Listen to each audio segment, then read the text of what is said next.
Boa noite. Quando eu saí lá do cemitério na quarta-feira, eu fiquei sabendo, já estava acertado que eu pregaria hoje à noite. E esse versículo veio ao meu coração. O choro pode durar uma noite, mas a alegria vem pela manhã. Convido você a abrir a sua Bíblia lá no Salmo 30. Vamos compartilhar esse salmo tão precioso da palavra de Deus.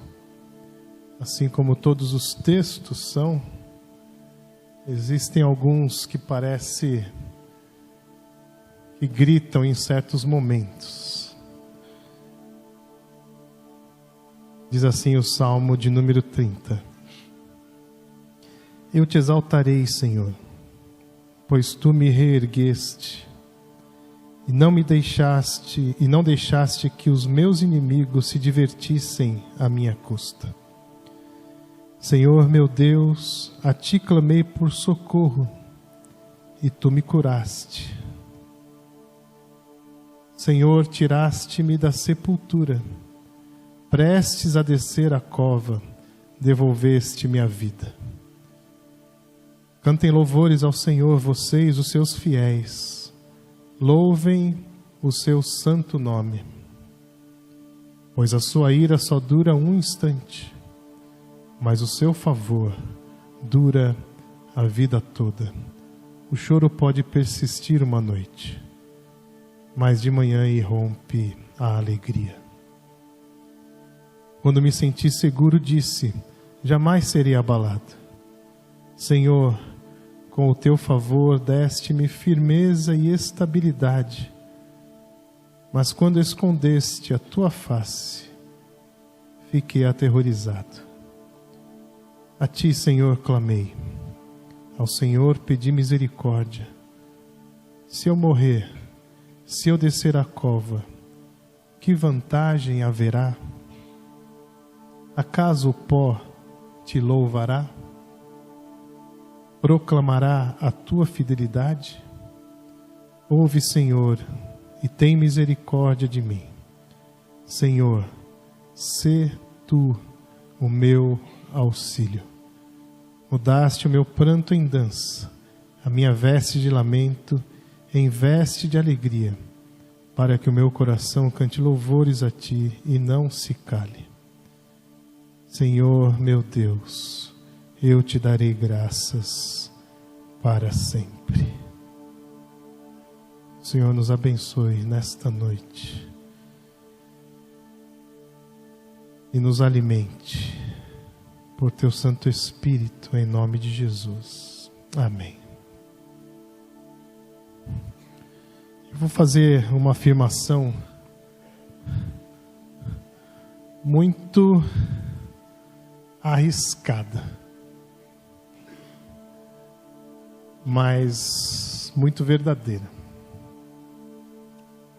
O que você faz hoje determinará de 50% a 100% como será o seu amanhã. O que você faz hoje determinará de 50% a 100% como será o seu amanhã. Por exemplo, certa vez fui ao médico e passei por toda aquela bateria de exames clínicos, laboratoriais, e eu estava com 40 anos à época. 40 e alguma coisinha, 41. E os meus exames estavam todos dentro do limite. Mas o limite médico, ele tem um mínimo e um máximo, e passou dali, aí lascou, né? E os meus exames estavam no limite superior, mas dentro da faixa. E o médico me disse, lembro-me claramente, vamos fazer um regime, vamos fazer alguns exercícios, vamos mudar algumas coisas. E eu falei, mas está tudo bem. Ele falou assim, não, se você está assim com 40, quando você chegar nos 50, você já vai estar estourando os seus níveis para cima do limite. Então, se você se cuidar agora, você vai chegar aos 50 com esse padrão que você tem hoje aos 40. Ou seja, o cuidado que você tiver com a sua saúde hoje vai refletir na sua vida amanhã. Se você deixar para amanhã, provavelmente você vai lutar já com uma doença ou com uma debilidade instalada. E eu não preciso aqui perguntar para os médicos ou profissionais da saúde presentes que a melhor terapia que existe é a preventiva.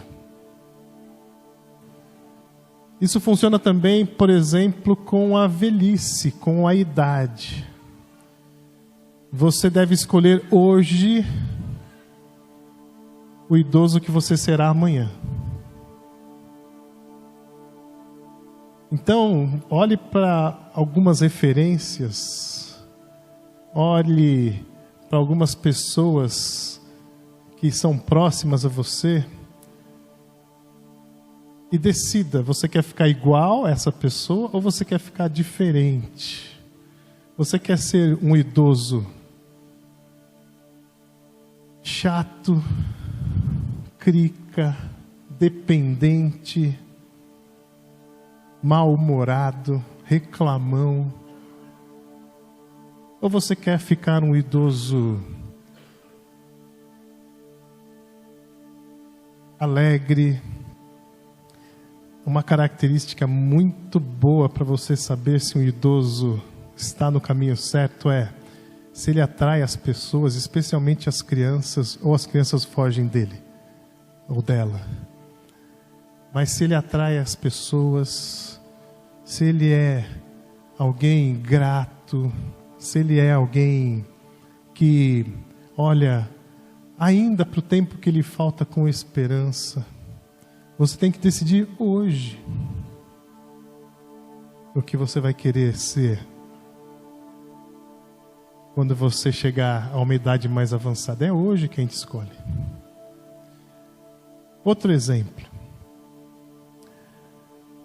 a salvação.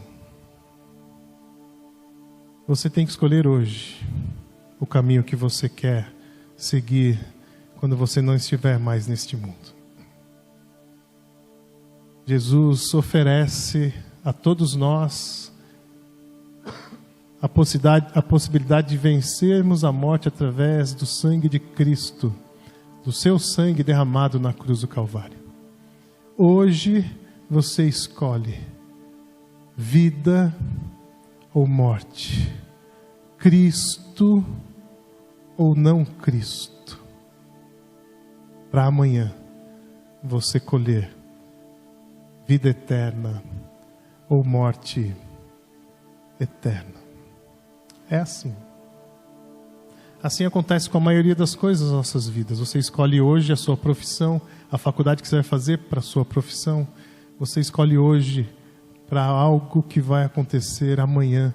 Você trabalha hoje para a sua aposentadoria amanhã e assim por diante.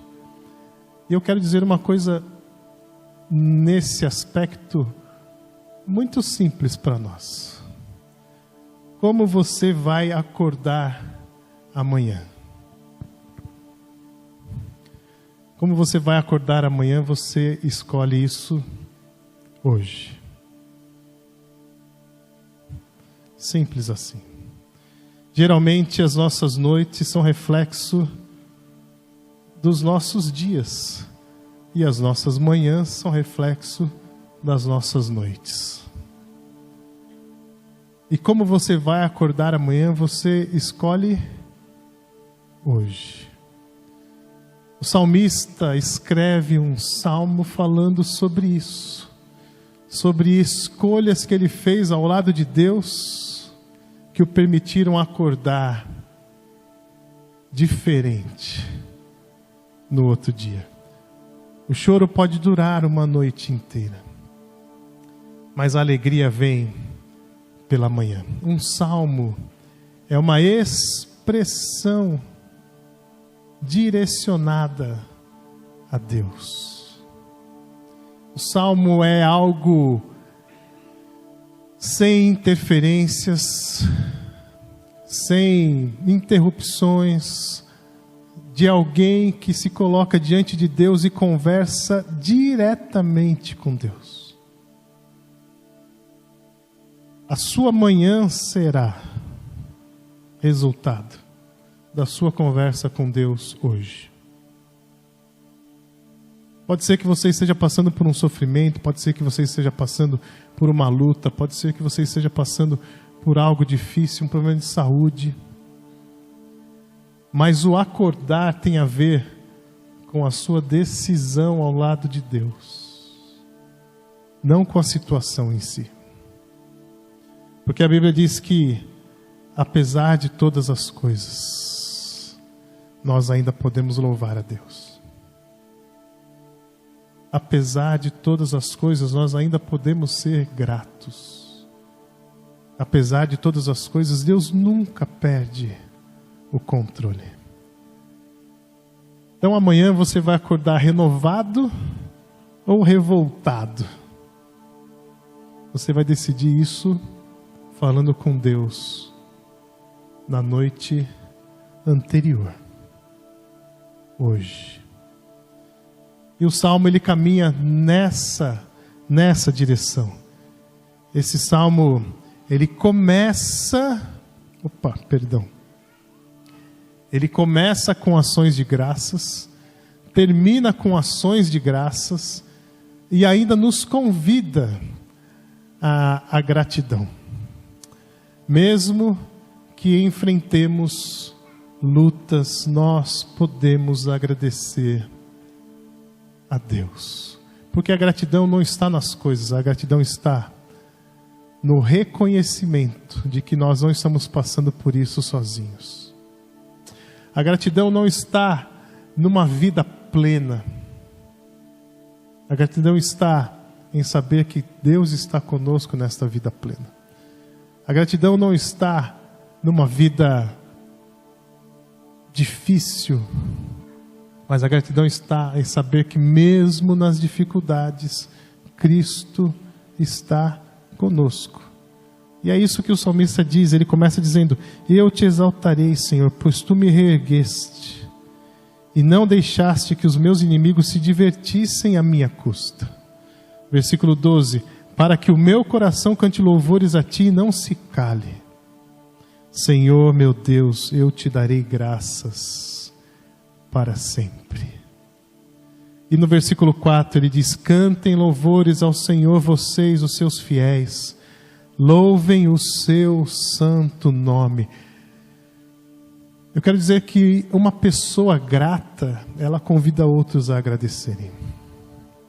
Uma pessoa rancorosa convida outros a serem rancorosos. Uma pessoa ingrata convida outros a serem ingratos. Uma pessoa triste convida outros a se entristecerem. Mas uma pessoa alegre convida outros a se alegrarem.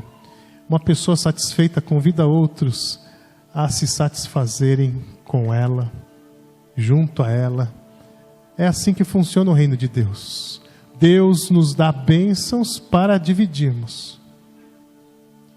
Quando Deus coloca bênçãos em nossas mãos, a alegria está em compartilhar com os outros.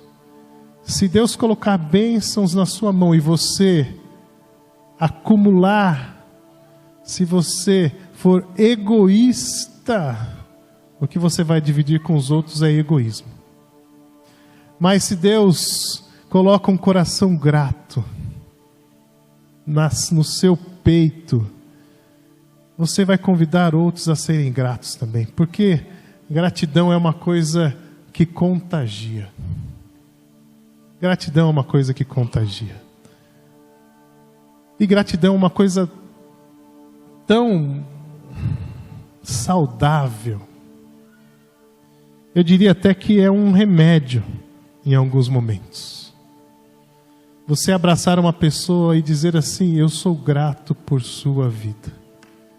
Eu sou grato por alguma coisa que aconteceu. Eu sou grato porque você orou por nós no momento XYZ. Eu sou grato porque você interferiu na situação tal. Gente, isso pode transformar a outra vida, a vida da pessoa que está recebendo esse abraço. É assim que funciona a gratidão. É um remédio espiritual. Pode perceber que o grato tem uma feição suave, leve. O grato, ele tem a gratidão exalando em todos os seus momentos do dia. Eu sou grato porque o Senhor me permitiu hoje almoçar. Eu sou grato porque o Senhor me permitiu hoje acordar. Eu sou grato porque o Senhor me permitiu vir à sua casa nesta noite. Eu fico pensando naqueles que não podem vir, ou não querem vir, ou não se esforçam para vir. Vão agradecer pelo quê?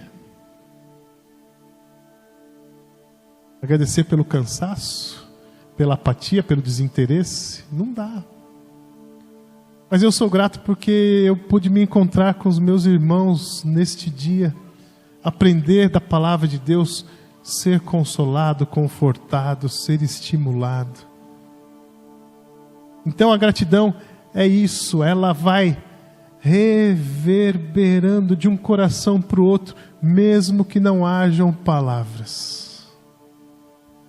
O reverberar, que seria o mesmo efeito físico do eco, quando você fala num ambiente fechado e aquele som bate no fundo e reverbera, e você ouve aquele som às vezes até duplicado, triplicado, quadruplicado. Mesmo que não haja a expressão de palavras, o grato, ele reverbera a gratidão, porque ele alcança alguém que se sente agradecido e alcança outro, que também se sente agradecido e alcança outro. E o salmista nos convida a sermos esses, gratos ao Senhor. Cantem louvores, vocês, os seus fiéis, louvem o seu santo nome, mesmo que enfrentemos lutas. Diz o versículo 1, não deixaste que os meus inimigos se divertissem à minha custa. Mesmo que você esteja enfrentando lutas contra inimigos, Senhor meu Deus, a ti clamei por socorro e tu me curaste, mesmo que a luta seja em relação à sua saúde. 3, tiraste-me da sepultura, mesmo que Deus tenha o livrado da morte, você tenha passado próximo da morte. Agradeça a Deus, faça isso, porque Deus merece a nossa gratidão.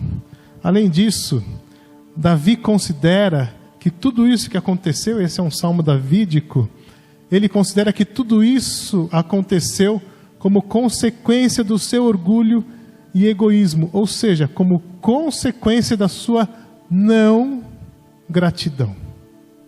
Aquele que não é grato é orgulhoso e é egoísta, já falei sobre isso. Versículos 6 e 7 dizem assim: quando me senti seguro, disse, jamais serei abalado. Quando eu me senti fortalecido, depois que Deus me deu tudo o que Ele me deu, eu falei, não preciso mais de Deus. Nada mais pode me abalar. Agora eu já tenho tudo que eu preciso. Para que me importar com Deus? E ele diz, Senhor, com o teu favor deste-me firmeza e estabilidade. Ele reconhece que foi Deus que deu a ele aquilo que ele está se vangloriando, do que ele está se vangloriando. Mas quando escondeste a tua face, fiquei aterrorizado. Não adianta ter nenhum tipo de vitória sem Deus. Mesmo que a vitória venha das mãos de Deus, quando nós tiramos Deus da nossa caminhada, o resultado é assombro e terror. Porque nada fora das mãos de Deus continua sendo algo valioso. Tudo que nós tiramos das mãos de Deus perde o valor, por mais simples que seja. Nós, no curso de ética, nós vimos a evolução do raciocínio, desde a época de Cristo até a idade atual, como as coisas, o pensamento religioso, o pensamento dentro da igreja mudou. E nós vimos que quando iniciou a era científica, junto com o iluminismo, os cientistas começaram a explicar as coisas da natureza sem precisar de Deus. Então, antigamente chovia porque Deus falava: vai chover, não vai chover. Depois da época científica, não, vai chover porque as nuvens carregadas de íons negativos encontram um terreno com íons positivos, elas se agrupam e aí não sei o que, aí você pode fazer a determinação, você pode fazer a previsão, porque isso vai acontecer em tais situações, e vai chover aqui e vai chover lá. Não é isso que a gente ouve hoje? Então eu vou perguntar para você: quantas vezes você viu na previsão do tempo que ia chover, saiu de casa com guarda-chuva e não choveu? Né? E quantas vezes você saiu de casa de camiseta e bermuda e caiu um toró e você passou frio, chegou todo molhado em casa? Sabe por quê? Porque nós tiramos as coisas mais simples das mãos de Deus e elas perdem o valor. Eu tenho a convicção plena ainda que a Bíblia está certa, que Deus faz chover sobre justos e injustos, mas é Ele quem controla todas as coisas. A ciência pode até explicar o fenômeno, mas ela não pode controlar o fenômeno.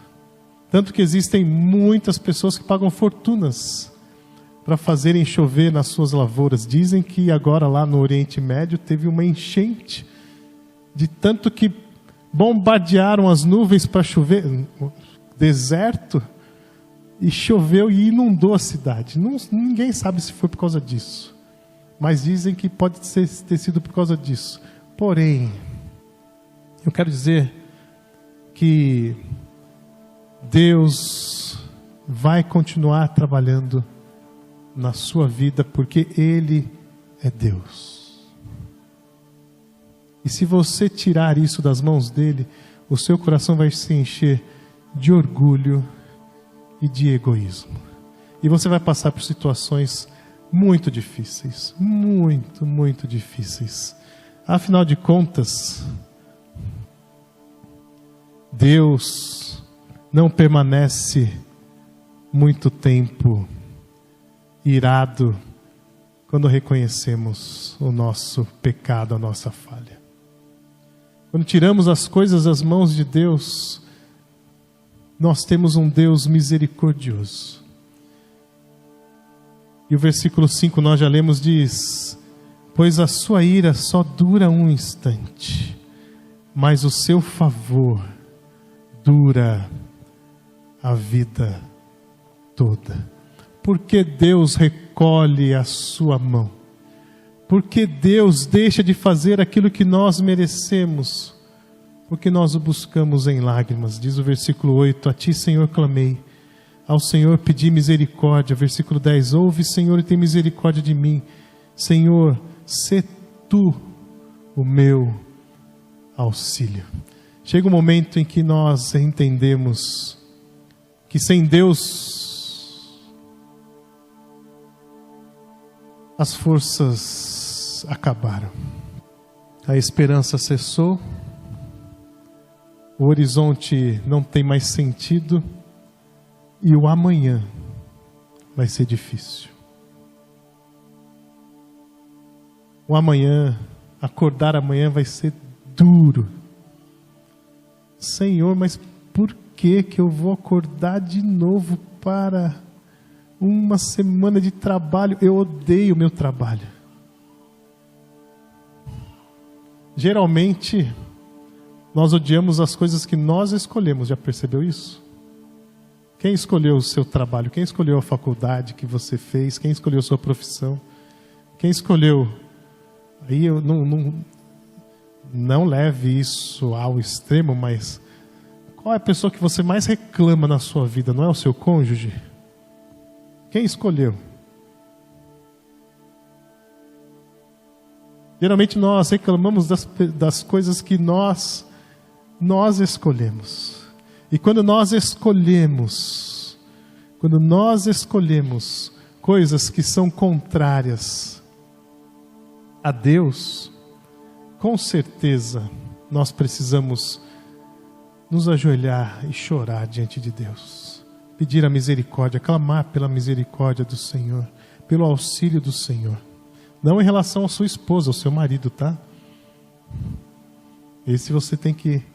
Eu estava pensando sobre isso hoje à tarde, orando sobre essa pregação. E eu fiquei pensando como é injusto. A gente namora 1, 2, 3, 4, 5. Tem uns que namoram 10 anos. E depois casam-se e colocam sobre o cônjuge a tarefa de fazê-los felizes. E aí dizem que escolheram errado. Gente, como é injusto isso. O seu cônjuge não existe para fazer você feliz. Você existe para fazer o seu cônjuge feliz. Não importa como esteja o seu casamento. A sua tarefa é fazer o seu cônjuge feliz. Só isso.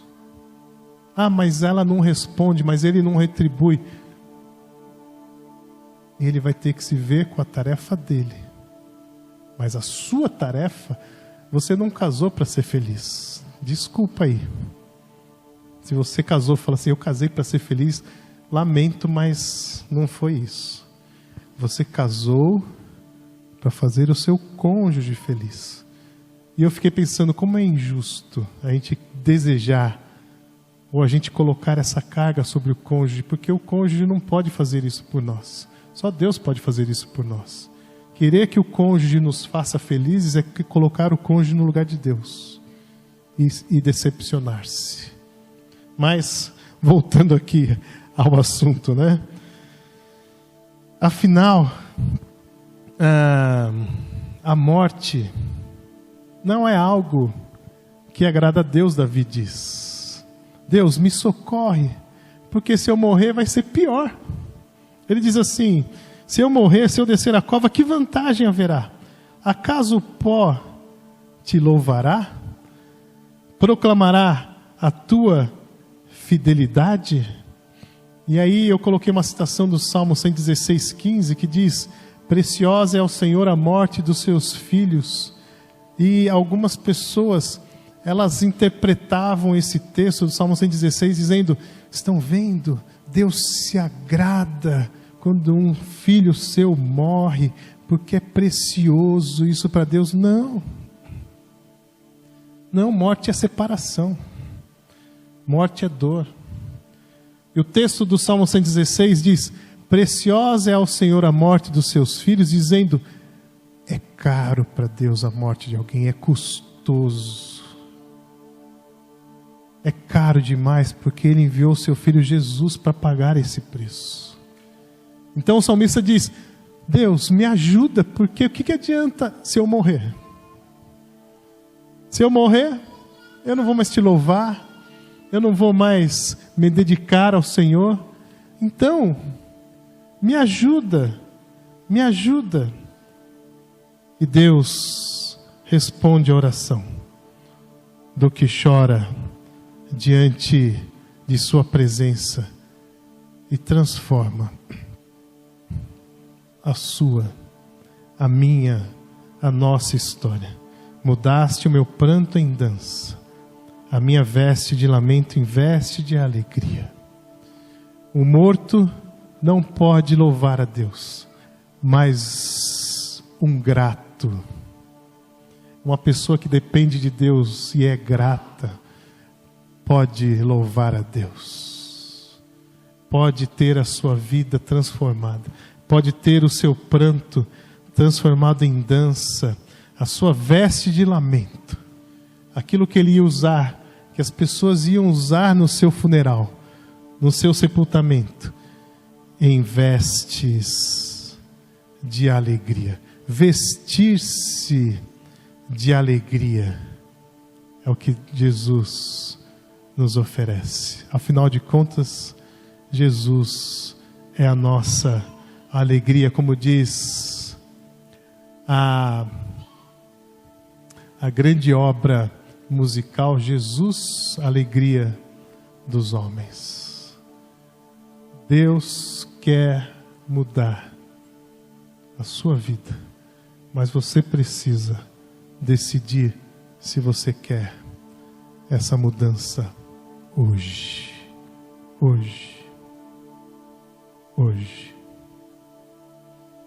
Então eu quero chamar a nossa atenção para 3 coisas.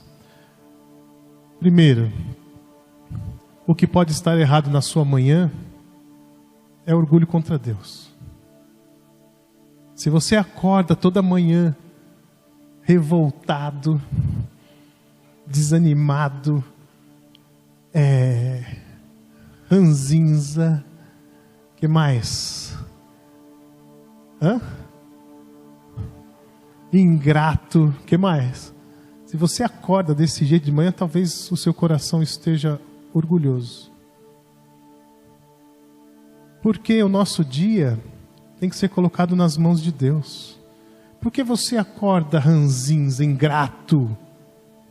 Porque você acha que vai ter algum controle sobre o que vai acontecer nesse dia? E aí você já fica chateado porque você acordou? Isso pode ser orgulho. Abra mão. Abra mão. Antes de dormir, abra mão do seu próximo dia. Você não sabe nem se você vai acordar. Como diz a palavra de Deus, nós só acordamos porque as misericórdias de Deus se renovam. E se Deus não renovar naquele dia, amanhã? Então, cuidado. Cuidado ao achar que você tem o controle do seu dia nas suas mãos, que Deus já te deu um emprego, Deus já te deu saúde, Deus já te deu um carro para você ir trabalhar, ou mesmo que você vá de ônibus, Deus já te deu, então agora você não precisa mais de Deus, você vai acordar ruim todas as manhãs. Mas o texto diz que quando nós colocamos as nossas vidas nas mãos de Deus, na noite anterior, especialmente nesse caso, o choro pode durar. Mas eu não vejo a hora de acordar amanhã. Eu não vejo a hora de acordar amanhã. Gente, eu acordo insuportável. Podem perguntar para minha esposa. Cantando, pulando, brincando. Eu olho para o espelho e falo assim: oi, bonitão, bom dia. Eu não perguntei nada. E já vou na padaria comprar pão, já quero fazer feira. Amanhã, então, segunda-feira, que é o nosso dia de descanso, eu já quero fazer, já começo a fazer a lista. Vai ver o que tem na geladeira, o que precisa comprar, o que não precisa comprar e tal. Porque eu sei que foi um presente para mim. Acordar foi um presente de Deus. E se eu não receber esse presente com gratidão, olha, vai ser um dia difícil. Mas Fale com Deus hoje, que amanhã você vai acordar muito, muito diferente. Segunda coisa, um coração arrependido e grato é o que renova a vida. Quando você quer ter algo novo na sua vida, agradeça. Agradeça. Gente, não é assim. Eu vou refazer essa frase da seguinte maneira: uma esposa arrependida e grata é um renovo para o seu casamento. Um marido arrependido e grato é um renovo para o seu casamento. Um filho arrependido e grato é um renovo para a sua casa. Um pai arrependido e grato é um renovo para a sua casa. E uma mãe. Um servo de Deus arrependido e grato é um renovo para o reino de Deus. E assim por diante. Porque o segredo está aqui. Está dentro. Não importa o que está acontecendo fora, o segredo está aqui. Está no coração. E quando eu tenho um coração arrependido, que quebra o orgulho e o egoísmo, e é um coração grato, nada pode abalar a minha caminhada com Deus nesse dia, nada. O São Paulo pode perder amanhã para o Palmeiras.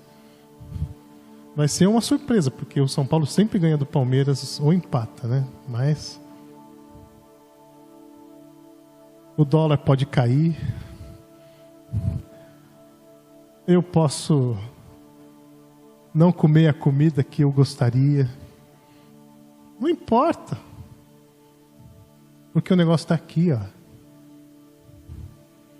E daqui ninguém tira. Porque foi Deus que colocou. E quando Deus coloca gratidão no coração, ninguém pode arrancar. E a terceira coisa, também muito simples, um dia sem Deus é morte. Mas os dias com Deus são alegria, alegria sem fim. Eu já disse que o conceito de morte na Bíblia é separação. Viver um dia separado de Deus é viver um dia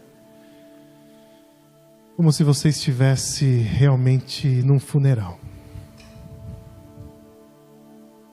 Ah, mas se Deus faz parte do nosso dia, nada pode arrancar a alegria do nosso rosto, da nossa caminhada, das nossas orações. Quando a gente vai orar, a gente fala assim: Deus, eu quero tanto agradecer hoje. Eu tenho coisas para pedir. Eu tenho até algumas coisinhas para reclamar. Mas eu quero gastar tanto tempo agradecendo. E é assim. É assim que Deus faz quando Ele está presente. Ele transforma o nosso pranto em dança. E esse é um versículo constrangedor para mim, porque eu não sei dançar. E falando numa igreja batista que é todo mundo duro, quando alguém levanta a mão, fica olhando para o lado assim. Os mais idosos então, né? Dizem que tinha um pastor na minha época, lá na década de 70, que só visitava irmão que tinha campainha na casa. Porque ele não batia palma de jeito nenhum.